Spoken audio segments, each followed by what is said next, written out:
right, so now we are on to the last math of the week before the pretest for Friday, first grade math, L111, adding two-digit numbers.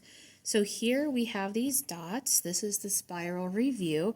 We are going to add those up. So you write down how many dots you see under each block, and then write the total there. So we have that set of dots, that set of dots, that set of dots. Then below, for the review, this is a review from the last lesson. So we see some quarters and we see some dimes. So then you write down how much you're counting as you go. On the back, this is for our lesson today. It is write the sums. And so you write the answers, you add them up, and write how much they are. So let's go into our lesson for today. We're going to be talking about adding two-digit numbers. So first, let's take what we know. We already know that if we have a 3 plus a 2, we know that we just take 3 plus 2 more, which is 5. Okay, so we're adding up one-digit numbers. When we're looking at two-digit numbers, we make sure that we line up the place value correctly.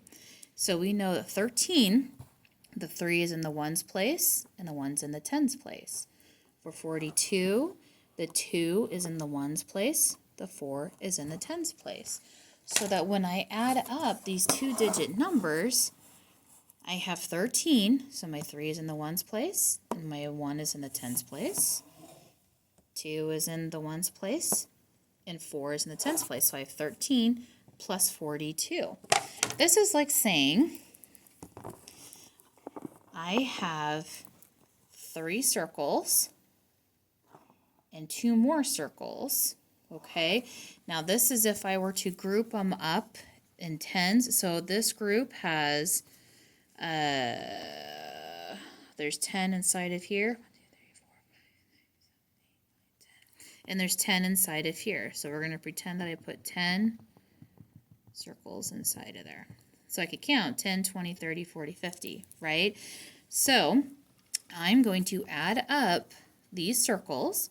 I have 3 plus, always look at your symbol, right? I'm adding. So 3 plus 2, 1, 2, 3, 4, 5 is 5. And then I'm going to add up my tens. I'm just going to count the groups, okay? So there's 1, 2, 3, 4, 5. So 1 plus 4 is 5, okay? That's the same thing as using your fingers. So 3 plus 2 is 5. And then the 10 side, 1 plus 4 is 5. Very important, always start on the 1 side first and then do the 10 side. The reason is because soon when we start carrying, when you start on the 1 side, it's going to be a lot easier carrying and then adding from top to bottom. Whereas if you start on the 10 side and go backwards, you'll end up having the wrong number. So always start adding on the 1 side and then adding on the 10 side. Okay, so we know how to add these numbers up. Now we're just putting them in the correct column and adding from top to bottom. Have a great day.